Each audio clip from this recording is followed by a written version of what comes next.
Folks, Week 13 is in the books, and we now know who is in the playoffs.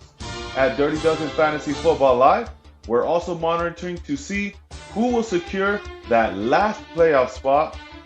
Let's begin. There was so much riding on this battle, and it came down to the last few minutes on Monday night.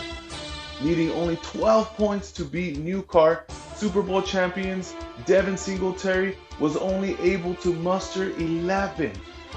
This secured a playoff spot for New Car, ending Super Bowl champions bid at a playoff spot.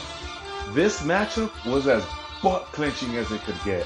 We're talking about fourth down, goal line stance, 49ers versus Bill, while your team is fighting for a playoff spot and your wife takes a vulnerable picture of you and shares it with the whole family. Butt-clenching. Join us next week where I'll be filing for a divorce.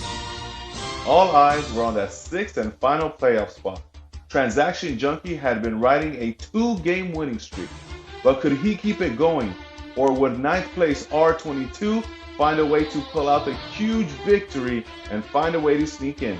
Needing 9 more points, all Justin Tucker had to do was score above his projected points, but he couldn't. He fell just short by less than 1/10 of a point. Mother Tucker. With the top 4 teams having identical records, the 2 coveted first round buys lay in the balance. Making this more interesting, all top 4 teams faced each other in the final week. In our first matchup, we had Ruth Watt, who was looking to hold on to the top spot, but 4th place Carmageddon had different ideas. With the help of Waller, who had a monster day, putting up 50 big ones, Carmageddon gets the big win and a first round bye in the playoffs. The final first round bye will be decided between 2nd place Broncos Country and 3rd place Jimmy Cagapalos. Tim, let's run the highlights between these 2 cousins. No, Tim, not those highlights.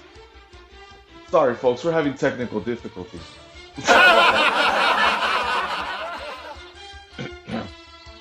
Much like the highlights you just saw, Jimmy Cagapalos rejected Broncos Country's first round bid as he looks to secure that top seed heading into the playoffs.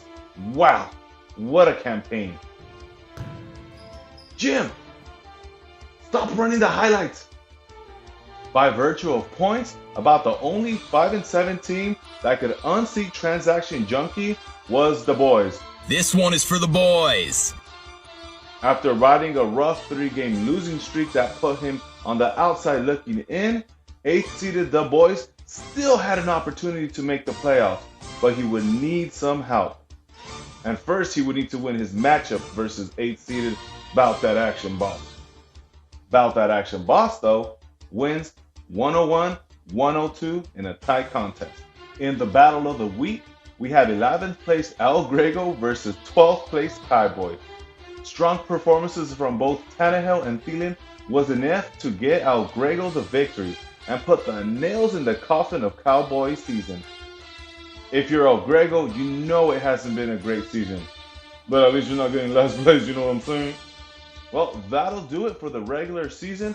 We'll see you in the playoffs. Tim, how embarrassing. My cousin's gonna see that video. He's gonna see those highlights. He's gonna think I told you to put them in there.